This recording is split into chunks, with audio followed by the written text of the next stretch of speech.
말씀 보시겠습니다. 오늘 본문이 조금 길네요.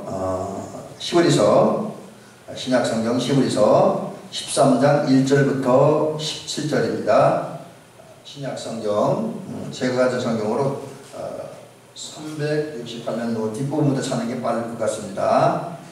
368면부터 369면까지 가야 되겠네요.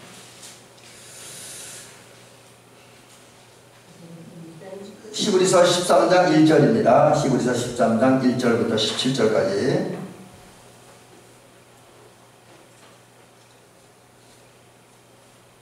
자, 이제 공독을 합니다. 신약성경 제 성경으로 368면입니다. 형제사랑을 계속하고 손님 대접하기를 잊지 말라. 이로써 부지 중에 천사들을 대접한 이들이 있었느니라. 너희도 함께 갇힌 것 같이 갇힌 자를 생각하고 너희도 몸을 가졌은즉 학대받는 자를 생각하라. 모든 사람은 결혼을 귀히 여기고 침소를 더럽히지 않게 하라.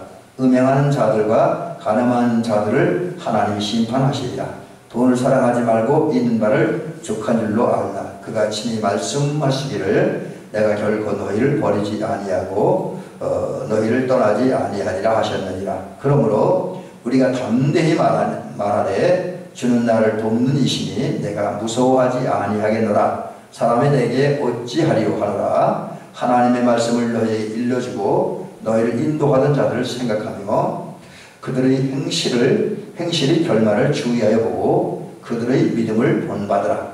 예수 그리스도는 어제나 오늘이나 영원토록 동일하시니라.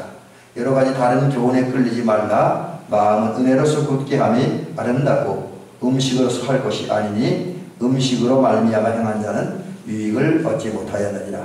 우리에게 제단이 있는데 장막에서 섬기는 자들은 그 제단에서 먹을 고난이 없나니 이는 죄를 위한 짐승의 피는 대제사장이 가지고 성소에 들어가고 그 육체는 영문 밖에서 볼 사람이라. 그러므로 예수도 자기 피로써 백성을 거룩하게 하려고 성문 밖에서 고난을 받으셨느니라. 그런즉 우리도 그의 치욕을 짊어지고 영문 밖으로 그에게 나아가자. 우리가 여기에는 영구한 도성이 없으므로 장차 올 것 참나니 그러므로 우리는 예수로 말미암아 항상 찬송의 제사를 하나님께 드리자.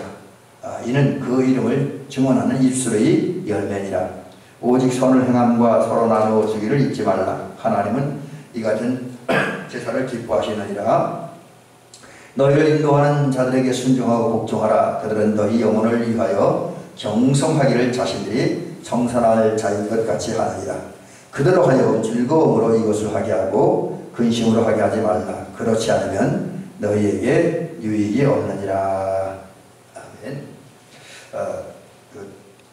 제가 집에서도 그렇고 지금도 이렇게 읽어보니까 히브리서 13장 1절부터 지금 우리가 17절 말씀은 한 절 한 절 또 한 단어 한 단어가 우리가 믿음을 살아가는 필요한 그런 어떤 조건들을 잘 우리에게 제시해주는 그런 말씀입니다.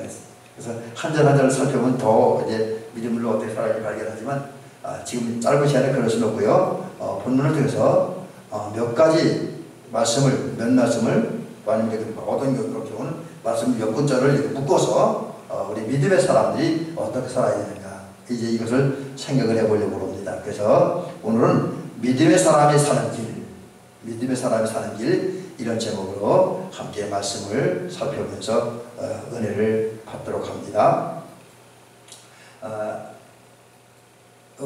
우리 사람들이 살아가는 방법은 여러 가지 형태가 있겠죠. 뭐 어떤 사람들은 자기의 그 재능을 의지하는 사람도 있을 것이고 어떤 사람들은 이제 인간관계를 잘하는 사람, 인간관계를 통해서 삶을 살아가는 자기 원하는 삶을 살아가는 사람들도 있을 것이고 또 어떤 사람들은 뭐 예술로 이렇게 살아가는 그런 사람들도 있습니다. 근데 저나 우리 장로님이나 우리 권사님이나 목사님이나 공통점이 한 가지 있죠. 우리는 어떻게 살아가는 사람들이냐 한마디로 정리하면 믿음으로 살아가는 사람들, 우리 믿음으로 사는 사람이죠. 근데 이제 믿음으로 산다라고 하는 이 말 속에도 그 여러 가지 의미가 있겠죠. 실제로 우리 예수 믿는 사람들뿐만 아니라 일반인들도 믿음이 없이는 살 수 없죠.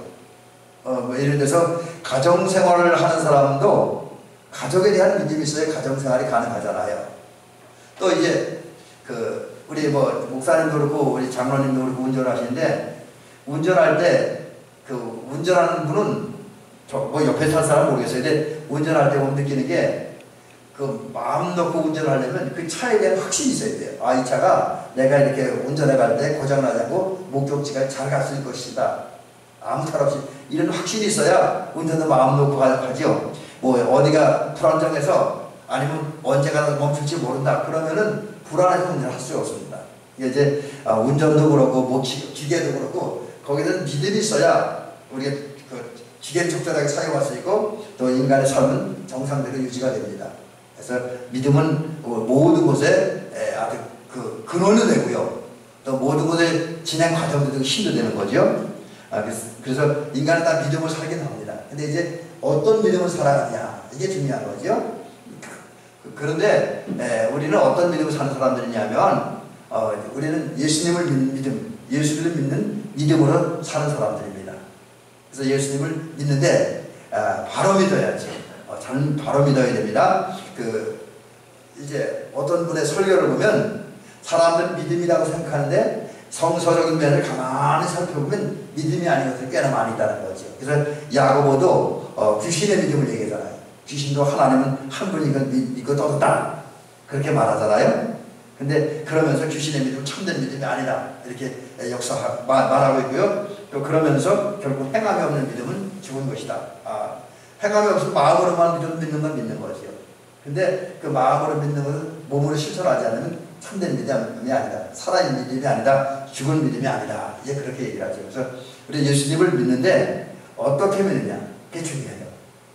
물론 이제 우리가 믿음이 크고 뜨겁고 이거 좋지만 그 뜨거움과 큰 믿음 속에서 주님을 바로 알고 바로 믿는 믿음이 절대적으로 필요하다고 하는 거죠. 그래서 우리가 바로 믿으려면 제대로 믿으려고 하니까 우리 배워야죠. 배워야 됩니다. 그래서 이제 그렇게 해서 이제 우리는 온전한 믿음, 바른 믿음을 살기 위해서 배우는 사람, 예수님의 제자가 되어야 됩니다. 예수님의 제자이죠. 그래서 예수님 곁에 늘 머물러 있고 예수님과 함께 살고 예수님의 말씀을 듣고 예수님의 삶과 일하심을 보고 그리고 그 예수님을 이제 담는 그런 게 우리들이죠. 그래서 예수님을 닮은 다음에 주님 곁에서 늘 주 안에 머물고 주님과 동행하는 사람들, 그 결과 이제 하나님 나라의 백성에 대해서 하나님의 통치와 다스림을 받으면서 또 그러면 그와 동시에 하나님 나라 백성에게 지금 행복을 맛보며 사는 사람들입니다. 자, 이렇게 우리는 한마디 없는 믿음의 사람들이고 그 믿음으로 잘 살기 위해서 예수님의 제자가 되고 그리스도인이 되고 그런 다음에 하나님 나라 백성으로서 살아야 될 사람들입니다. 자, 그렇다면 이러한 우리 예수님의 제자이자 또 그리스도인이고 하나님 나라 백성, 한마디로 믿음의 사람인 우리는 어떻게 살아야 되냐.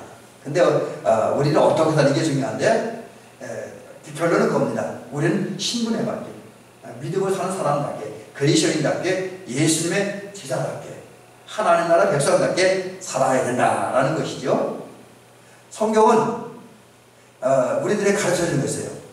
성경은 우리가 예수 믿는 사람답게 사는 길을 가르쳐줘요. 그리스도인답게 하나님 나라 백성답게 사는 길을 가르쳐줍니다. 신분에 맞게, 우리 영적 신분에 맞게 사는 길을 가르쳐준다라고 하는 거죠. 특별히 우리가 이제 성경 여러 군데를 얘기할 수 있지만 우리가 오늘 믿음이라는 주제를 가지고 말씀을 생각하고 있잖아요. 그래서 믿음이라는 면에서 보면 그 히브리서 11장 그리고 히브리서 13장은 우리가 어떻게 살아가야 진정 이제 구원받기 합당한 믿음. 아까 낮에 말씀드린 것처럼 하나님의 형상을 회복함으로 에덴, 곧 지상에서 이루어진 천국을 회복하는 그런 삶을 살 수 있을 것인가. 그게 이제 믿음을 사는 건데 그런 믿음이 어떤 건지를 히브리서 11장과 히브리서 13장은 잘 이야기를 해주고 있습니다. 그래서 히브리서 11장하고 13장을 간략하게 정리하면 이렇게 정리할 수 있을 것 같습니다. 우선 히브리서 11장은 제일 중요한 게 믿음이 뭔지. 그래서 대표적인 게 히브리서 11장 1절에 보니까 뭐라 그랬습니까? 믿음은 바라는 것들의 실상이요 보지 못하는 것들의 증거다 그랬습니다. 근데 이제 우리 또 웨슬레 목사님 같은 이 부분을 어떻게 해석을 하냐면 그 바라는 것도 실상이고 보지 못하는 그 증거는 깊이 들어가는 믿음보다 믿음의 출발점이다 이렇게 얘기하죠. 그러니까 믿음이 아닌 건 아닌데 깊은 믿음, 구원 하늘나라 가기에는 조금 아직도 부족한 믿음이다.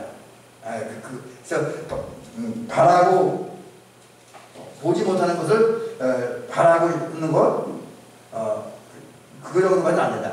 그러니까 이제 진정한 믿음은 뭐 이제 신뢰하고 맡기고 동의하고 뭐 이런 거 저 순종하는 그런 게 이제 진정한 믿음이라는 거죠. 근데 어쨌든 히브리서 11장 1절을 통해서 믿음의 출발점, 믿음은 바라는 것도 실상이고 보이지 않는 것도 증거라고 하는.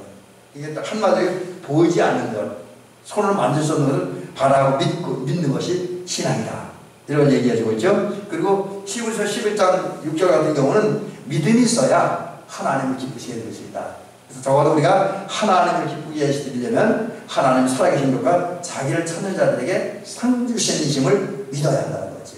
그래서 이렇게 히브리서 11장은 먼저 믿음이 무엇인지를 이야기를 해주고 있습니다. 그러면서 이제 히브리서 11장 전체에는 이제 아벨부터 시작해서 우리 믿음의 선배들의 삶에 대해서 그들이 어떤 믿음을 가지고 어떻게 믿음으로 살았느냐, 그들의 믿음의 삶 살았고 또 그 믿음의 삶을 살았기에 하나님의 약속이 성취되는 이루어지는 그런 경험한 이야기들을 이제 히브리서 11장은 기록을 하고 있습니다. 그래서 우리가 히브리서 11장은 흔히 말하기는 믿음장이라고 하죠. 믿음장. 반면에 오늘 우리가 본문으로 선정하고 읽은 히브리서 13장은 뭐냐면 한마디로 얘기하면 히브리서의 결론입니다. 히브리서를 총 정리하는 그런 이야기가 이제 히브리서 13장에 기록되고요. 그러면서 이제 그 결론 부분에서 핵심이 뭐냐면 성도가 그리스도인들이 어떻게 살아야 하나님을 기쁘시게 해드릴 것이냐. 이게 여기에 히브리서 13장에 초점이 맞춰지고 있습니다. 그래서 히브리서 13장을 천천히 아주 묵상하면서 기도하면서 읽노라면 우리가 어떻게 살아야 하나님을 기쁘게 해드릴 것인가를 발견하게 됩니다. 그래서 우리 장로님도 그렇고 우리 권사님도 그렇고 저도 그렇고 우리 목사님도 그렇고 이제 우리가 히브리서 13장을 깊이 읽음으로 하나님을 기쁘게 해드리는 길을 발견하고 그대로 살아가는 저와 여러분이 될 줄 믿습니다. 특별히 히브리서 13장은 하나님을 기쁘게 하기 위해서 믿음의 사람들이 살아야 삶의 자세를 가르쳐주고 있는데 그 삶의 자세가 뭐냐? 우리 믿음의 성도는 예배를 드려요. 근데 어떤 예배를 드리냐? 하나님이 기뻐하는 예배. 하나님이 기뻐하는 예배. 그럼 하나님이 기뻐하는 예배가 뭐냐? 우리가 로마서 12장 1절 2절에 보니까 너희는 너희 몸을 하나님 기뻐하시는 영적 예배를 드리라. 너희 몸을 그러니까 우리 몸을 제물로 드려서 하나님이 기뻐하는 영적 예배를 드리라. 그렇게 말씀하고 있습니다. 그래서 우리가 믿음의 성도는 그 하나님을 기쁘게 해드리고 어떻게 살아야 우리 몸을 제물로 드려서 하나님 기뻐하는 영적 예배를 드려야 됩니다. 자, 그러면 이제 영적 예배를 어디서 드려야 되느냐? 그거는 우리 삶의 현장에서 꼭 우리가 우리의 몸을 제물로 삼아서 하나님께 예배드리는 이 예배는 교회에서만 드리는 게 아닙니다. 물론 교회에서도 우리 하나님 앞에 약속된 시간, 정해진 시간, 우리가 흔히 말하는 공적 예배인데 그런 예배는 드려야 되겠죠.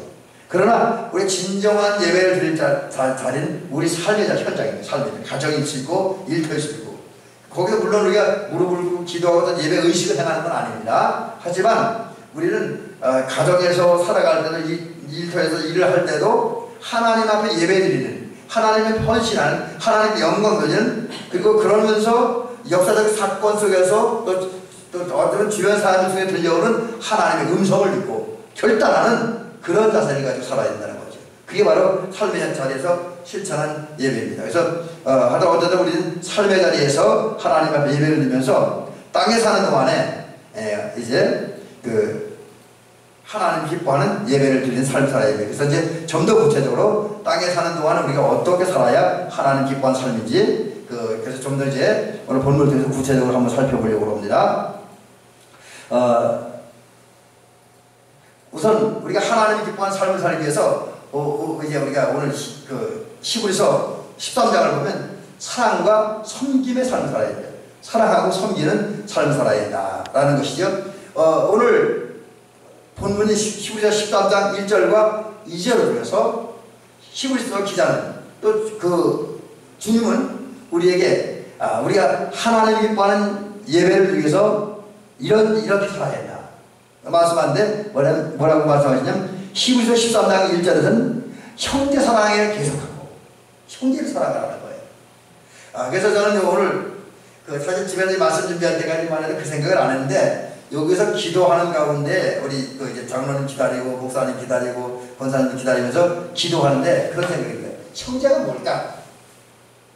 형제가 뭘까? 그런 생각을 하면서 기도를 했습니다. 근데 우리가 형제하면 보통 한 부모의 피를 물려받은 그런 사람, 육신의 관계에서는 형제자매를 생각을 하게 됩니다. 근데 우리 그리스도인들의 형제는 그거를 넘어서는 것이다라고 여겨집니다. 이게 이제 우리가 그래서 저는 그 결론을 이게 어떤 성경적으로 또 신학자들 해석하기 많은지 모르지만 제가 오늘 기도하면서 느꼈던 거는 적어도 우리 어떤 깊은 관계를 맺는 사람은 우리 형제들이다.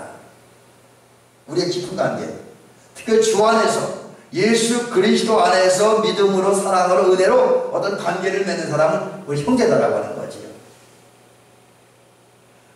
물론 이제 그런 사람이 교회 안에 있으니까 교회 밖에 심지어 예수 안 믿는 사람들 가운데도 우리의 깊은 관계를 가지고 있는 사람들인데 그분들은 우리 형제인데 그 형제를 사랑하는데 순간적인 사랑을 하는 것을 끝나려면 계속 끊임없이 그러니까 우리가 이 세상 살아있는 동안에 우리가 깊은 관계를 가지고 있는 모든 사람들 만나고 헤어지고 또 대화하고 협력하고 이런 관계를 가진 사람들과 그런 사람을 끊임없이 사랑해야 된다라는 것이죠.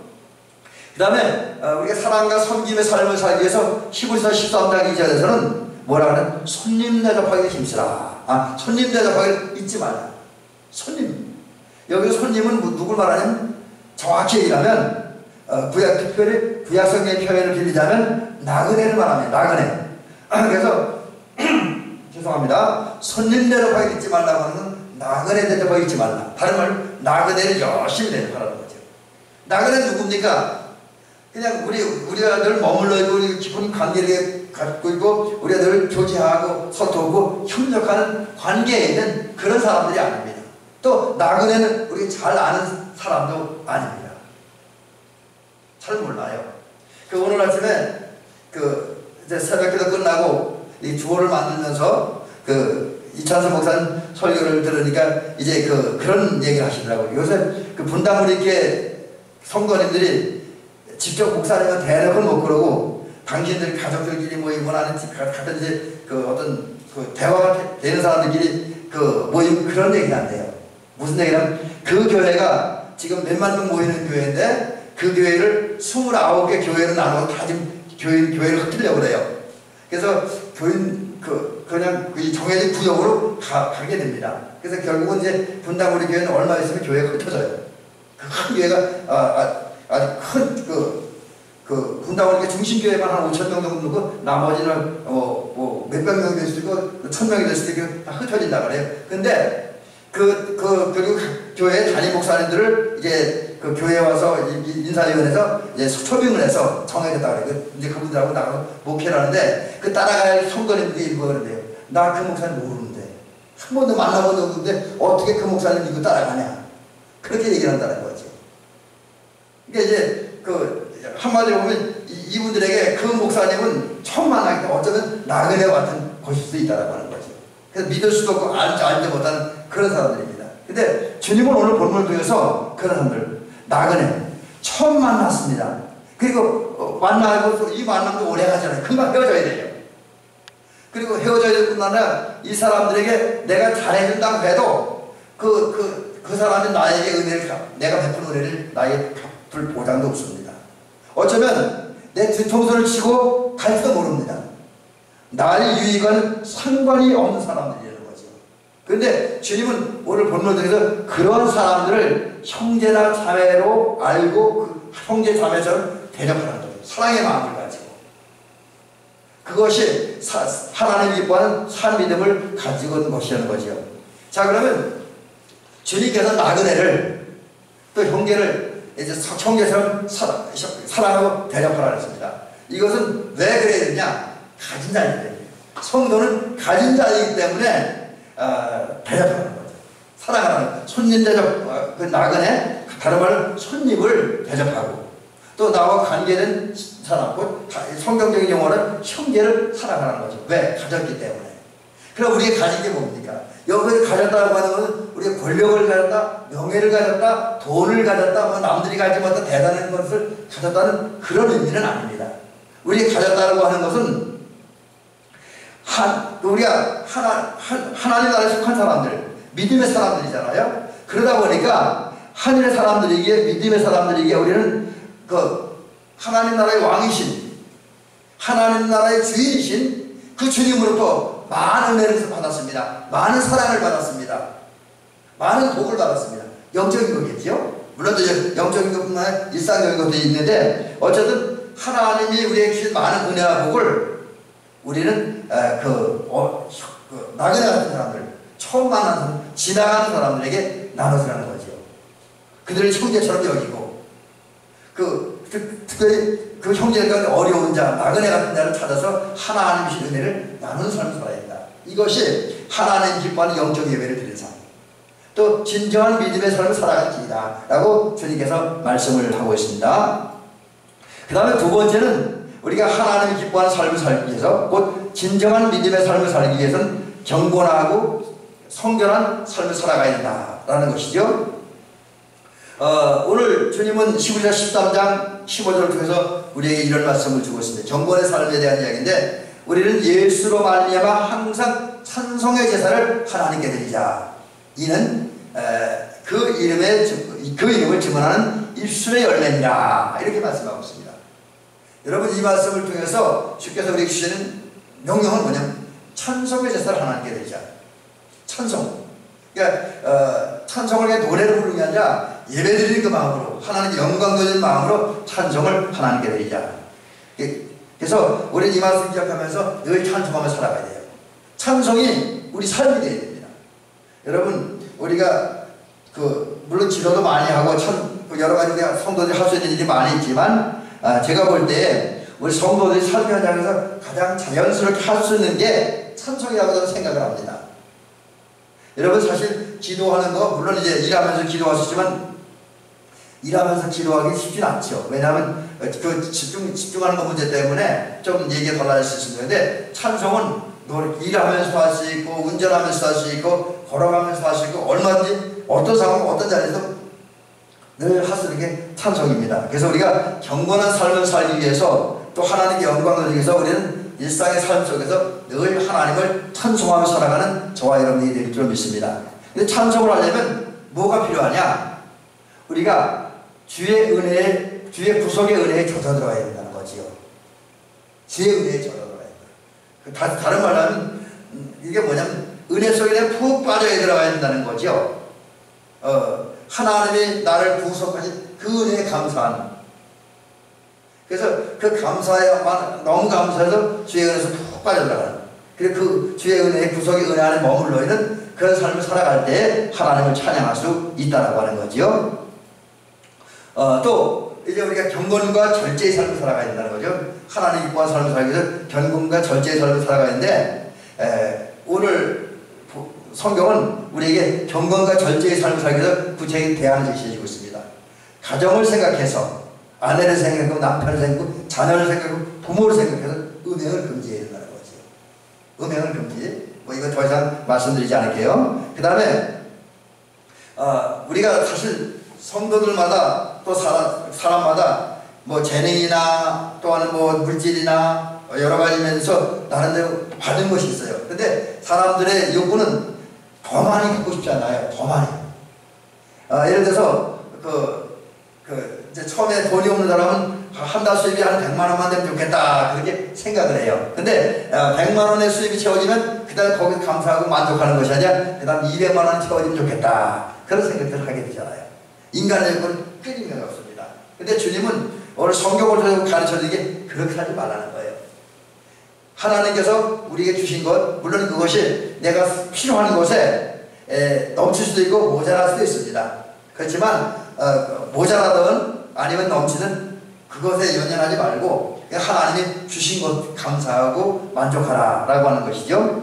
또 돈, 다른 말 재물에 대한 욕심 때문에 신앙을 버리지 말아야 한다는 거죠. 어떤 경우 보면 돈 때문에 그 신앙을 버리는 경우가 꽤나 많이 있잖아요. 그 얼마 전에 CTS가 뭐 어디 들으니까 그 상담 방송에 그런 얘기가 나와요. 젊은이들이 이제 이제 어떤 뭐 가게를 이렇게 하려고 나와요. 근데 그 우리 교회에서 얘기하기 좀 그런데 주일날도 문을 닫을 수 없는 그런 가게래요.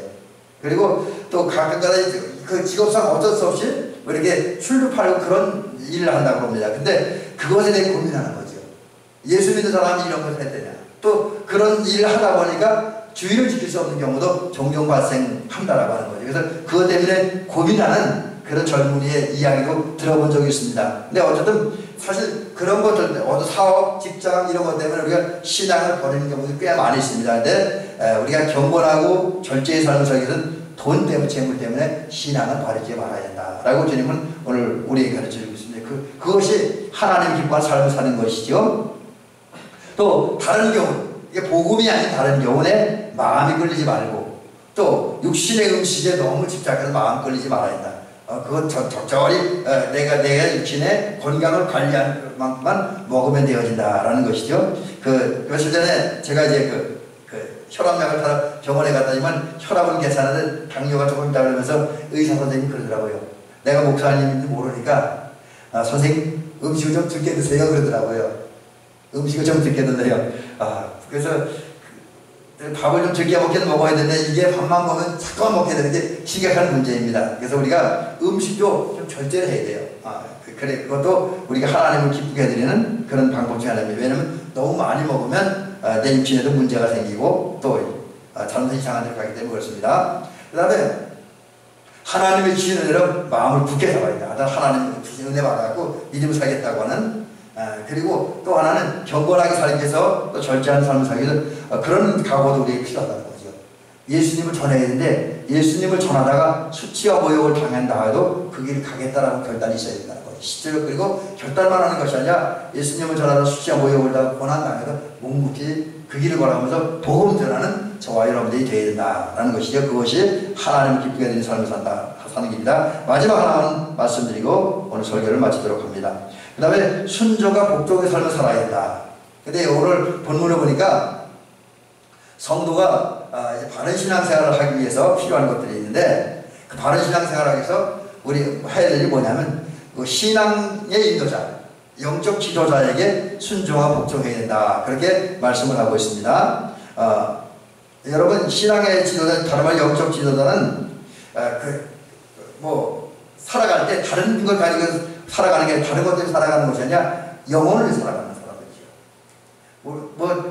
저도 그렇고 모든 목사님들이 한결같은 목표가 우리 교회 안에 영혼들을 지키기 위해 살고 있죠. 물론 이제 그런 모습들이 주변 사람들이 여러 가지 보일 수도 있고 그래서 어떤 분에게 좋게 보일 수도 있고 나쁘게 보일 수도 있고 그렇긴 합니다. 근데 어쨌든 모든 영적 지도자들 목사님들, 장로님들, 권사님들은 다 교회 안에 있는 또 가정에 있는 영혼들을 지키기 위한 사명을 가지고 그 일을 위해서 살아갑니다. 그리고 영혼을 지키기 위해서 영혼을 구원하기 위해서 이제 끊임없이 하나님의 말씀을 선포하죠. 가르치죠. 그 다음에 이제 신앙적 지도자 하나님의 종들은 또 그런 마음을 가지고 삽니다. 아마 저도 이런 생각을 하는데 성도가 살면서 죄를 잘못해요. 죄라고 제가 표현하겠는데 사실 이건 죄라기보다는 잘못이라고 표현하는 게 더 옳을 것 같네요. 이제 보니까. 근데 성도들도 살다 보면 삶의 현장에서 실수하고 잘못하잖아요. 교회 안에서 잘못하고요. 근데 이때 진정한 신앙적 지도자는 저 성도의 잘못이야. 이렇게 생각하는 것이 아니라 내 잘못이야. 내 잘못이야. 내가 잘못해서 우리 성도가 이렇게 실수한 거야. 이렇게 생각하고 그리고 이제 성도의 잘못 자신의 잘못 죄처럼 여기고 회개하는 거죠. 성도를 죄를 용서해달라고 회개하고 자신의 잘못을 용서해달라고 하나님 앞에 회개를 합니다. 그리고 이건 똑같은 거니까 넘어가죠. 그 다음에 이 신앙적 지도자는 언제나 이제 성도의 영혼을 지키고 영혼을 지키기 위해서 또 성도들의 악을 이제 범하지 않기 위해서. 왜냐하면 성도의 악이 자기 악이니까, 성도의 실수는 자기 죄니까 그런 실수를 범하지 않기 위해서 끊임없이 이런저런 형태로 성도들의 영혼을 살피는 일을 합니다. 그 때문에 우리 믿음의 성도가 바른 신앙생활을 하려면, 건전한 신앙생활을 하려면 독불장구식의 신앙생활은 곤란하다고 하는 거지요. 하나님이 자기의 붙여진 신앙적 지도자를 믿고 따르고 순종하는 그런 저와 여러분들이 되길 줄로 믿습니다. 그래서 오늘 본문의 말씀 마지막인데, 우리 성도들이 그 신앙적 지도자를 믿고 따름으로써 또 존중해 줌으로써 주님의 일꾼들이 일할 때 이런 마음을 가지고 하게 하라는 거지요. 이게 오늘 히브리서 13장 17절에 보니까 그들로 하여금 즐거움으로 이것을 하게 하고, 즐거움으로 이것을 하게 하고 근심으로 하게 하지 말라. 그렇지 않으면 너희에게 유익이 없느니라. 여러분, 우리가 신앙적 지도자, 교회 안에 목사님들도 있고 장로님도 있고 권사님들인데, 이런 사람들이 교회와 또 우리 서로의 신앙을 이제 지켜주고 영혼을 지켜주기 위해서 애쓰고 수고하는데, 이분들을 근심하게 하지 말아야 돼요. 그분들이 일할 때 마지못해 근심하면서 불안하게 그렇게 하지 말고, 오히려 그분들이 기쁜 마음, 즐거운 마음으로 일할 수 있도록 돕고 협력하는 그런 저와 여러분들이 되길 줄로 믿습니다. 한마디로 신앙 지도자가 그 교회 안에 모든 주의 일꾼들이 즐겁게 주님을 위해서 또 교회 안팎에 있는 영혼들을 살리는 일을 할 때 즐거운 마음 하도록 돕고 협력하는 저와 여러분들이 되길 줄로 믿습니다. 그래서 바른 신앙생활을 하시는 그런 저와 여러분들이 있고, 또 이제 우리는 하나님의 사랑을 받은 사람들이니까 받은 하나님의 은혜와 사랑을 행함과 진실함으로 주변 사람에게 나누어주는, 특별히 감사하는 마음으로 베풀며 살아가는 그런 저와 여러분 되어지기 바랍니다. 그래서 이제 진정 그 예수님을 닮고 경건하게 삶으로써 저와 여러분들은 하나님을 기쁘게 해드리는, 그래서 삶의 현장에서 하나님만 기뻐하는 영적 예배를 드리며 살아가는 저와 여러분 되어지기를 주의 이름으로 축원합니다.